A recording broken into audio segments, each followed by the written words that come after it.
we go. So my name is Fran Salcedo-Edwards. I'm an assistant director of admissions at Bennington College. We're a very small private liberal arts college in southwestern Vermont. So we're tucked right into the bottom corner of the state.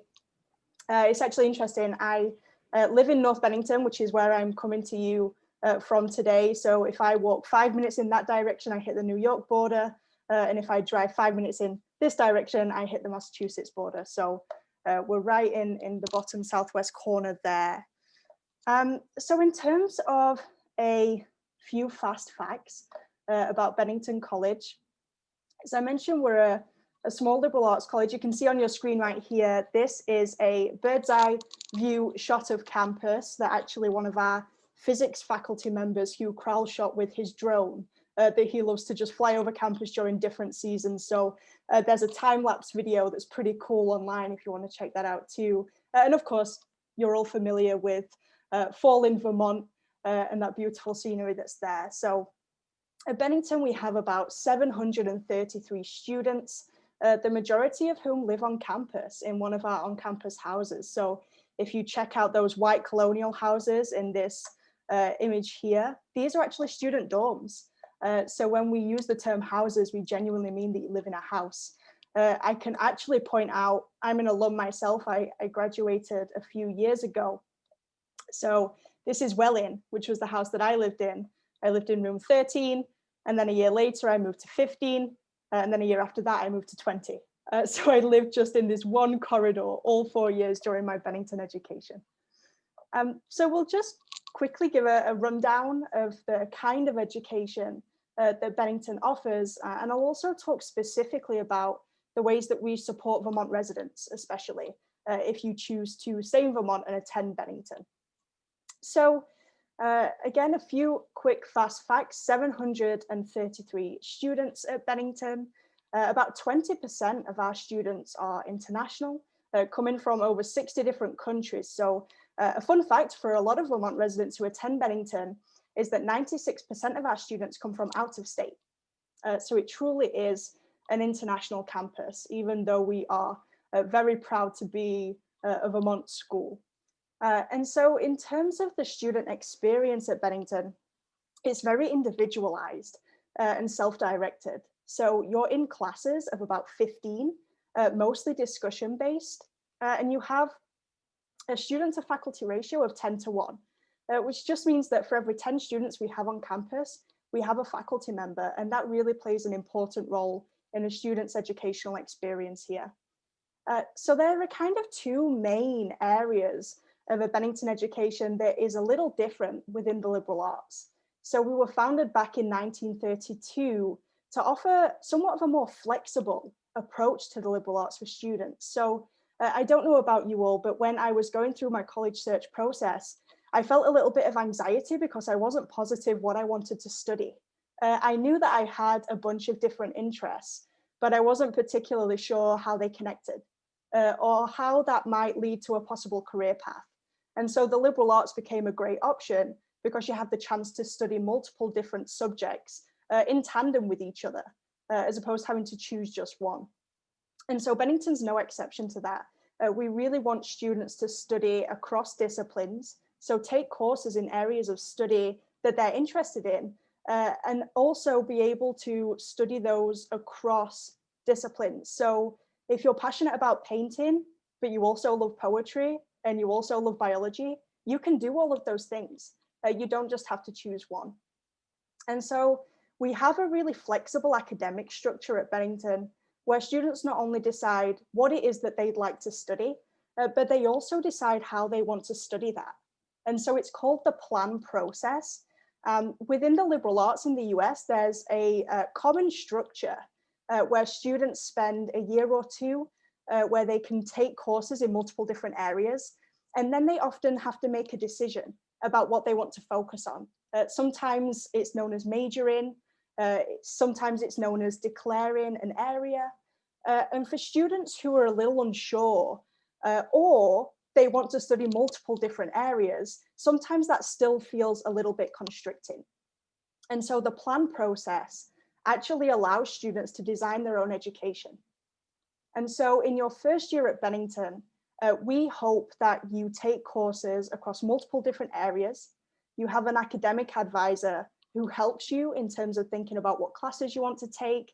Again, if you're that painter, poet, biologist, you can take courses in those areas and maybe take a course outside of your comfort zone.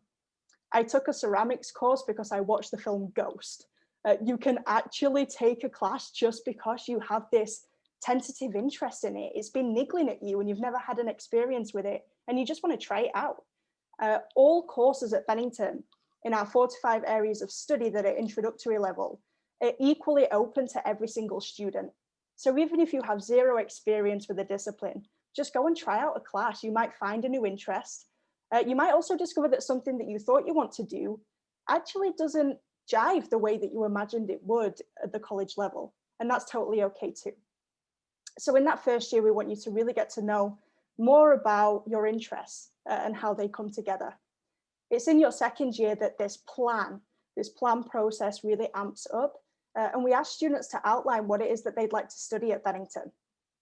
Here's where that kind of key difference comes in terms of flexibility. We don't ask students to just tick a box and say what it is they'd like to study, biology, dance, chemistry, whatever that might be. We actually ask students to write an essay.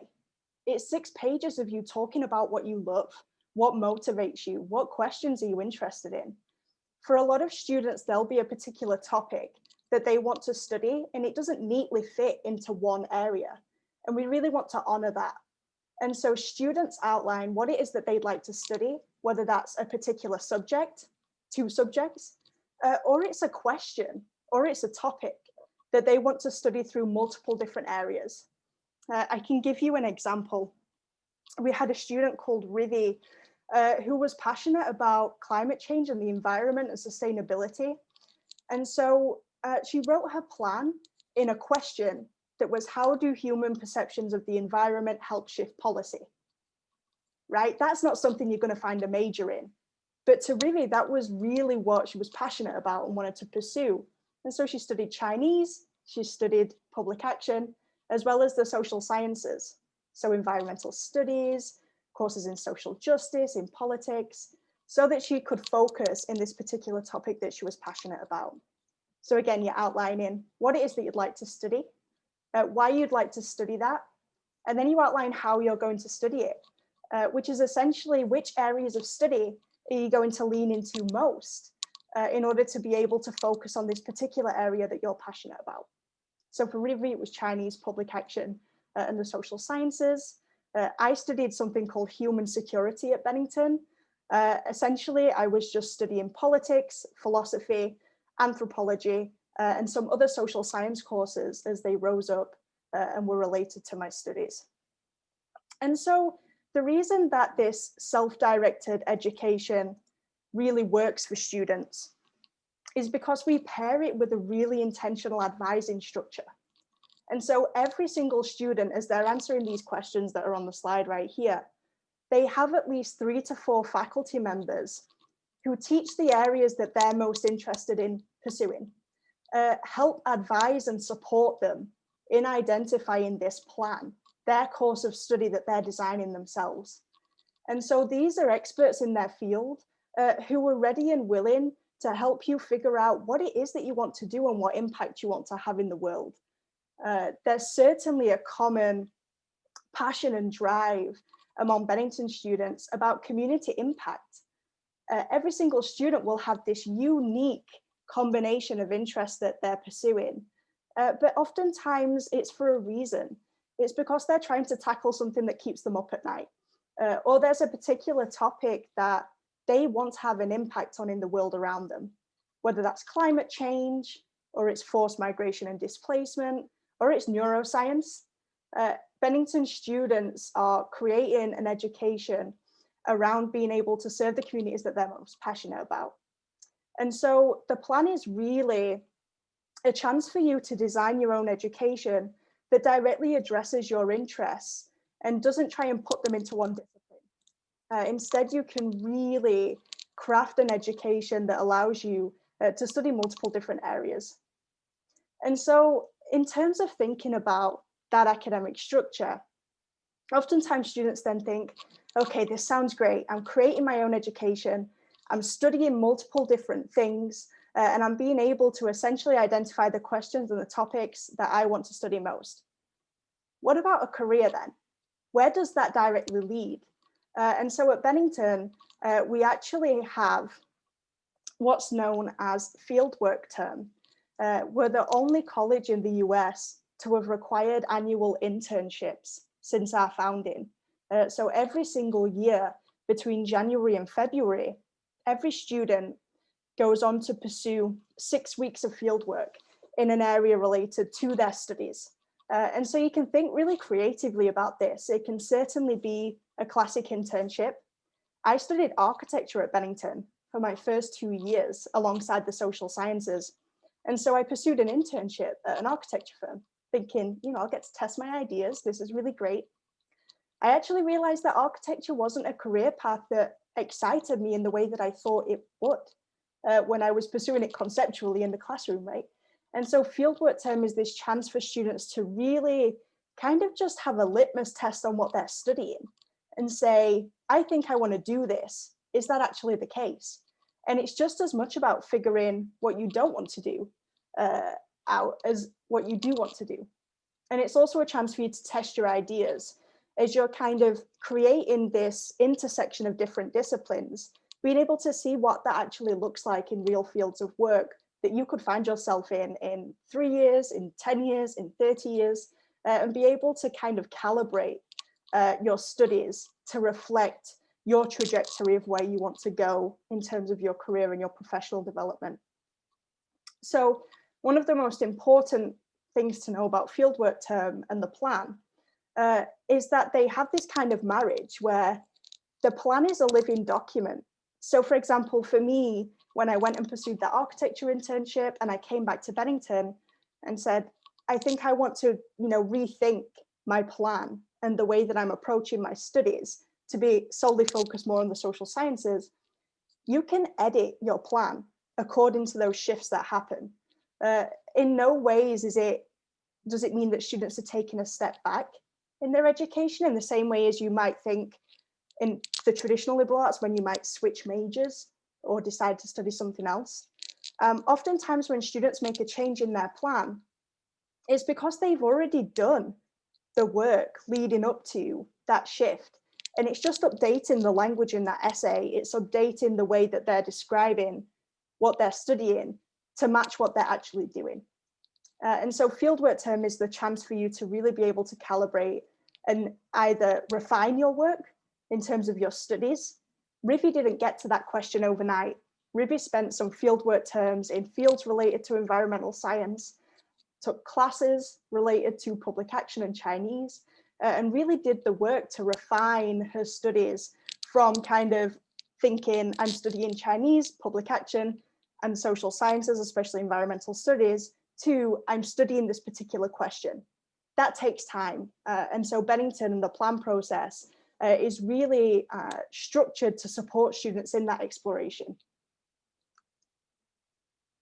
This is actually a picture from a student's fieldwork term. This is actually a biology fieldwork term.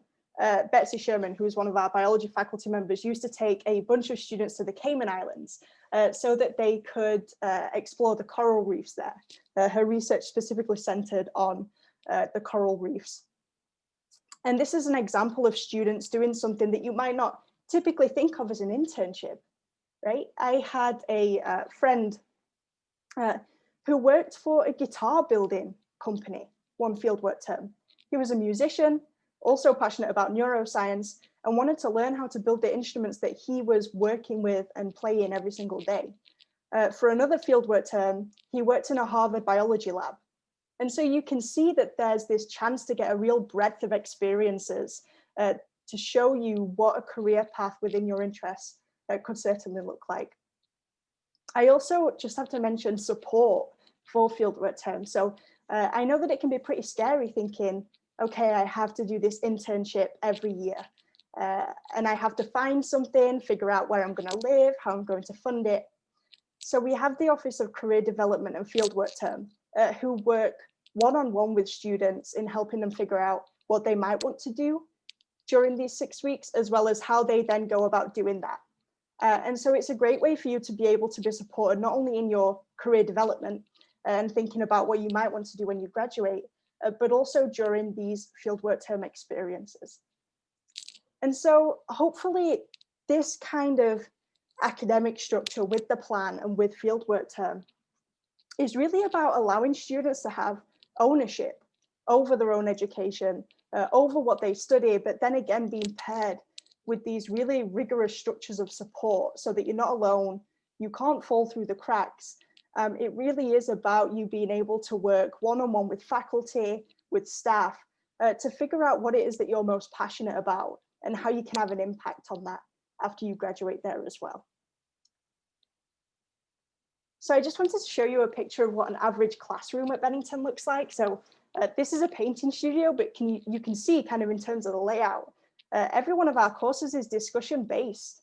Students are actively collaborating and working with each other, not only in terms of giving feedback on their final products, you know, here's my anthology of poetry, here's my final collection of paintings, here's my new computer science program I've made, but instead being able to support each other in the actual process of it. And so these students, as you can see, are in this kind of circular structure within the classroom, helping inform each other's work, talking to each other. And this is not just something you see within visual arts, but this kind of similar structure and style or seminar style is what you see in every classroom, regardless of discipline as well. I also just wanted to show you a quick picture of our main building on campus, which is known as Commons. And so this is where the dining hall is located. Food is incredibly important, right? In the place that you're going to spend 4 years of your time. And so on the bottom floor here, this is where our wonderful dining hall is. And Chef Steve, who runs our dining services, is really committed to offering options for every single student, regardless of, you know, any dietary restrictions you have, or in terms of kind of particular preferences with food too. I can give you an example. It was the celebration of the anniversary of, I believe it was Romania yesterday. And so Chef Steve got a recipe off of some international students from there and created this meal for them so that they could celebrate, right, in true fashion, even though they're away from home, thousands of miles away, to be able to really get a sense of community on campus through food as well. And that is really kind of an undercurrent, not just in dining services, but also across campus as well. You'll also see that there's a bunch of study spaces here. All of our buildings on campus are open 24/7. So students have equal access to every department on campus, no matter what you're studying. I studied mainly the social sciences, but I loved going and just crashing on the couch in the architecture studio at night because there'd be students working. And the social sciences have this kind of intimate nature where a lot of it is you sat on your laptop writing papers, right? And so it was nice to be around folks who are actively creating in these really open spaces as well. And so you have this ability to really use the campus as your laboratory almost, as you're kind of pursuing your work in this unique combination of different disciplines as well. And then finally, as I pointed out, the colonial houses earlier, which of course I'm biased, I lived in a colonial all 4 years. But this is a snapshot essentially of the 4 different housing styles that we have at Bennington. Each house has their own personality, and incoming first year students are placed into houses based on an assessment of what they're looking for in a living community. So there's no separation of housing based on class year, based on gender identity, based on interest. Students in their first, second, third, fourth year all live together alongside students of all different academic interests, social interests too. And it's a way to be able to kind of promote that collaboration and inter-class kind of mentorship that happens as well. Again, part of my own little bias. This is just a snapshot of 2nd Street. That was the house that I lived in right at the end there. It's kind of like a mini village functioning on campus in that kind of classic Vermont feel. And this is a snapshot of a coffee hour, which is a house-wide kind of gathering that happens every Sunday night, normally at 10 o'clock. You're living in a house with about 30 to 35 other students. Again, you're all sharing this kind of common goal of building intentional community. You meet up, oftentimes they have a theme, and it's just a chance to talk about the previous week, raise any house issues or concerns you have, and also talk about any upcoming events you have. So this was actually a coffee hour around the holidays. This is a house called Bingham, which is on 2nd Street. And they're just having a holiday celebration together before they go off for their fieldwork term and winter break. And so again, this chance to kind of build intentional community and have this real sense of support whilst you're creating this home at Bennington for 4 years.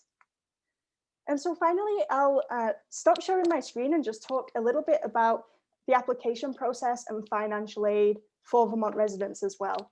And so at Bennington, we offer, in terms of the application process, a number of different ways to apply. And so we have regular decision, which actually the deadline is on January 15th, and you can apply through the Common App, which is the most ironically common way that students do apply to Bennington. We also offer early decision 2 on that same date.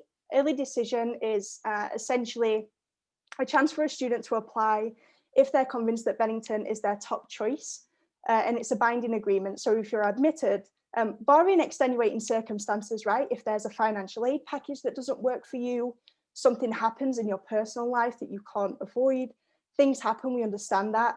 Outside of those extenuating circumstances, you're agreeing that you'll come to Bennington if you're admitted.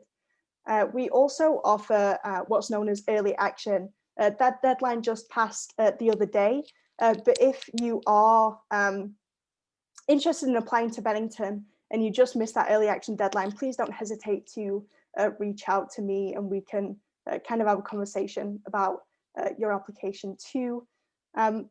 We're really privileged at Bennington in that because of our small size, we really get the chance to spend a lot of time with each individual student and their application and just getting to know them as people.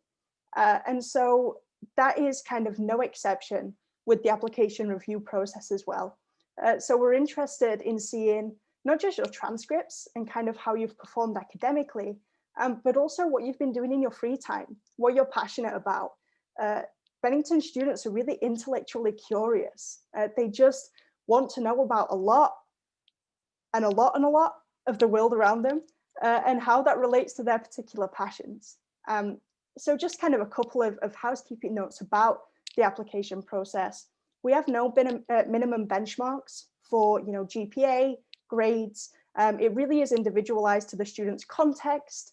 Of course, we look to see an upward trajectory in a student's transcript. But again, things happen. And so we really do situate a student's academic accomplishments within their particular context and opportunities that they've had around them too. Also, in terms of financial aid, Bennington offers both merit and need-based financial aid. So you don't have to submit any additional materials to be considered for any of our merit-based aid. If you'd like to be considered for need-based financial aid, you just simply submit the CSS profile as well as the FAFSA, the federal financial aid application, at the same time as you submit your common application. There is kind of something cool that we have I say something cool, it's pretty big, for Vermont residents, which is known as the Vermont Scholars Program. So every single Vermont resident who is admitted to Bennington is automatically awarded a merit-based scholarship of $80,000, so $20,000 per year of attendance. This is just in an effort to, really show that we want Vermont residents on our campus at Bennington. It makes it a more vibrant place. No one knows the area like you do. And it's a really great way to be able to support Vermont students who choose to stick in Vermont for their higher education studies as well. So as well as the Vermont Scholars Program, we're also a part of the Vermont Choice Scholarship, which is kind of funded externally, and we just had our first recipient this year as well. So there are a couple of opportunities for funding that are only available to Vermont residents through Bennington, and I'm happy to talk more about those as well if any of you would like. So what I'll do now is I'll pause the recording of the broader information session, and we can just have a conversation. And if you have any questions about Bennington, I'm more than happy to answer those.